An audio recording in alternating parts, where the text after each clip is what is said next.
Here's the deal, Paul. Nobody's behind that camera, so I can do this just unloaded as well, of course.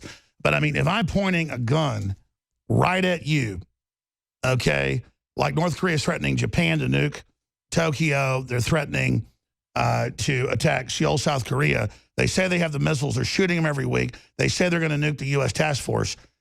Don't they understand that the United States, Japan, everybody, Russia, quite frankly, is threatened to nuke China before they were doing this? Don't they understand that we have a right when they're threatening us and pointing right at us for us to pull the trigger preemptively to stop them, Paul? China has now come out and said that they will attack North Korea's nuclear facilities if it crosses a red line. So now China is basically betraying its own ally, saying that they will create a red line. Well, let me just stop you. That's because Trump told him he's ready to go to war, and he's serious. Here's Reuters. They turned back. North Korea's main export is coal and slave labor to China. They turned back 5 ships that had coal on them going back. So it looks like China actually bought into what Trump was saying. It looks like Trump's brinkmanship is working. Let's talk about your source. That's huge, Paul. Your source has been accurate. Who is this source saying this would happen and now it's happened? Well, it's Jack Posobiec, who is coming on at 33 after. And like I said, you know, he was told 75% certainty they would strike Syria hours before when nobody expected it. It happened. Same source is telling him they're going to go into North Korea imminently. So we're going to get into it. He's got the source. So well, to be clear, I mean, I'm not knocking him. He's a good guy. I know he is. We said hours before they probably hit it right when the Chinese president met. I mean, he had signaled that. You're the expert on the source. This source way before said this was going to happen?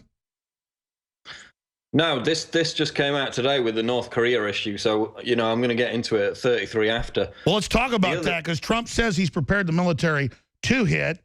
China seems to be, I agree with your source. I mean, well, I didn't see that. Where did China say they're ready to hit North Korea? It's headline, China threatens to bomb North Korea's nuclear facilities if it crosses Beijing's bottom line. So now they've got a bottom line. They came out in their official Global Times, which is like the communist mouthpiece. It's basically straight from the government, and said, I can quote it, China has a bottom line that it will protect at all costs. It goes on to say, China will employ by all means available, including the military means, to strike back.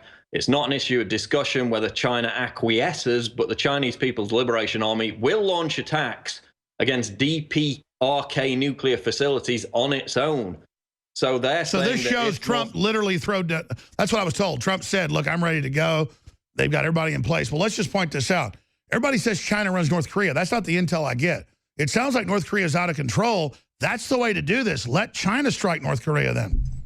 Well, I mean, it's interesting, Alex. I did a poll. It's 50-50 amongst Trump supporters, Trump voters, whether they endorse an attack on North Korea.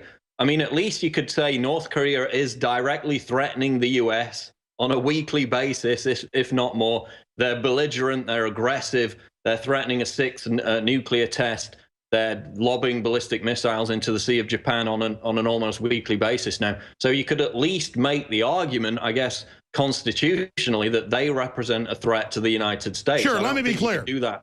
If I'm pointing a gun at you and I say my finger's on the trigger, I'm going to shoot you, you have a right then to shoot me because I'm threatening to do it. Kim Jong-un is ready for war as China moves 140,000 troops to its border after Donald Trump sends warships to North Korea. They're threatening, North Korea is, to nuke the carrier task force. Do they understand the United States has 20-to-1 superiority over China? No, exactly. But of course, the threat is the escalation. As soon as the U.S. attacks North Korea, they will lob missiles into South Korea. They will attack South Korea, and it could be the start of World War III. That's why people are concerned about that. I don't think it could be. I think if a shooting war starts, nukes will be used. No, I agree. And we need to have room for that debate. The most concerning thing to me, Alex, is a lot of Trump supporters are not on InfoWars. You probably noticed this. They're completely on our side in terms of being against a military escalation in Syria, against toppling Assad, because it's proven completely disastrous every time we've done it in the past.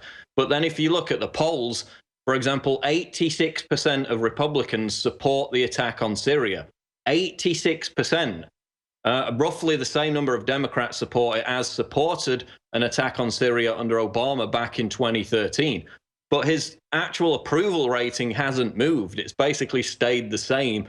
the general approval rating. So, well, those numbers I mean, are the fake. argument was, the approval ratings are totally fake, but I totally agree with you. This is a crisis. Here's the deal. North Korea is threatening to attack everybody. China's been backing all this belligerence, so they're the ones starting the fight. That's why here I'm supporting the president being strong. Syria didn't start the war. Syria didn't do anything. We're backing the wrong people in Syria. That's why I'm against it. It's all moral standing, Paul. yeah, and we're just maintaining the principle that we've had for the 6-year-long Syrian civil war. The other argument they've got, I mean, I'm concerned because I'm seeing a lot of Trump supporters, you know, basically turning it into a cult of personality where they say, I will support anything if Trump says it's the right thing to do. Well, are they going to support him if he starts barbecuing babies on the White House lawn? You know, 400,000 Syrian people, both military and civilians, have died in the 6-year war. Assad didn't just suddenly start killing his own people. It's a civil war. The jihadists are killing their own people. That's what it is. So what changed from March 31st when Rex Tillerson said Assad is part of the future of Syria to now we must have regime change in Syria? Something changed because it wasn't the chemical weapons attack. There have been attacks on both sides. They've killed each other. And that's what Michael Savage asked last hour. I'm skipping this break so we have more time. What do you think it is that changed? I think it was the demotion of Bannon from the National Security Council and the fact that Trump's being surrounded by neocons. And, you know, I've gone on record opposing that. I think it's a very concerning development, and it's concerning that a lot of Trump supporters are not our base, not the InfoWars base, Alex. If you go on InfoWars, you read the comments, these are high information readers, but a lot of the low information Trump voters will just go along with whatever he says, not knowing that it's because he's come under pressure from the people who are surrounding him. You know, back on March 11th, I went through his foreign policy advisors one by one. You know, 25, 30 of them, half of them at least were CFR members back then. It's like, well, yeah, some of them absolutely, it's the same people. Chance. And what we care about is him getting policy done. If he hires goblins to investigate Mordor, that's fine. Just don't become Mordo. We don't want to catch him in bed with a goblin. But looking at this, if China is now threatening to attack North Korea to stop them, if China just turned back North Korean coal, their main funding, it looks like Trump's brinksmanship and McMaster's brinksmanship might actually be working. Again, I'm not defending this type of brinksmanship, but it looks like it might be working. Well, I mean, you know, but we had the Korean War, which killed like 1.2 million people. That's going to be child's play compared to a nuclear escalation in that part of the world. You know, 33,000 dead troops in the Korean War. At what risk are they putting the world at? Look, I agree. I've got children. I don't want this risk, Paul. I'm just saying, preliminarily, it looks like this brinksmanship in the Korean Peninsula is going the way of Trump. China is signaling all over the place that they are now doing what the U.S. says. Well, we're going to have to wait and see. We know that basically South Koreans are panicking. Their government had to come out and quell their fears that there's going to be imminent war. You have an expert. We just got the article up on InfoWars a couple of hours ago. He says that there's a plan to strike the North Korean main nuclear reactor. What will that lead to environmentally? But there's a plan for that. And as I said earlier, this source has told Jack Posobiec, I'm going to get him on, that it's 50% likely that there's going to be an imminent strike on North Korea. Well, Trump's already said that. Escalating quickly. And they've already got everybody ready to. They're also going to kill Kim Jong-un. So he better be in a deep, deep bunker right now because, let me tell you, they got the space-based weapons trained on his ass. What do you think overall about the situation, Paul? I think there is more support amongst Trump voters for an attack on North Korea than there was Syria. Because even amongst... Yeah, because they're threatening everybody. Yeah, well, he's threatening everybody. You can make the argument from that angle. You know, they've got 200,000 people in gulags, political prisoners. This is a dictator armed with nuclear weapons. Nobody can deny that.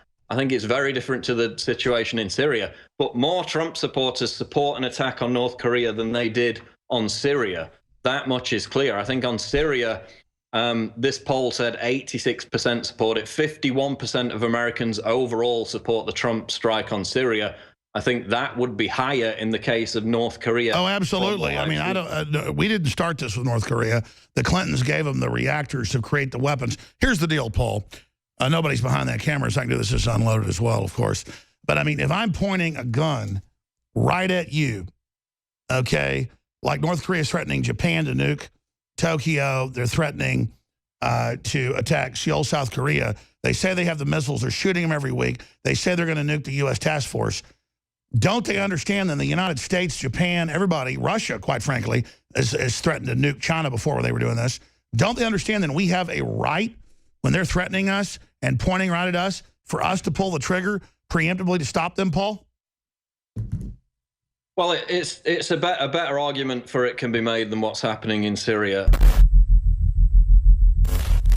Let's go to Debit in Florida. Debit in Florida, you're on the air.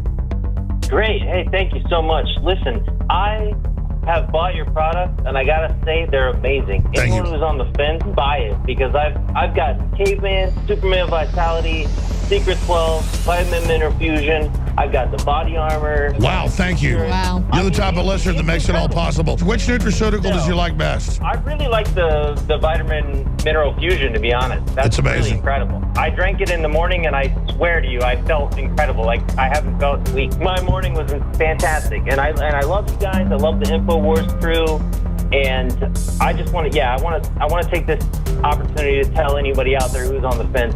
Just buy it. You will love it. I'm telling you, I've never bought a bad product. What you find in our news is the same thing you find in our products at InfoWarsLife.com. It's a win-win, InfoWarsLife.com.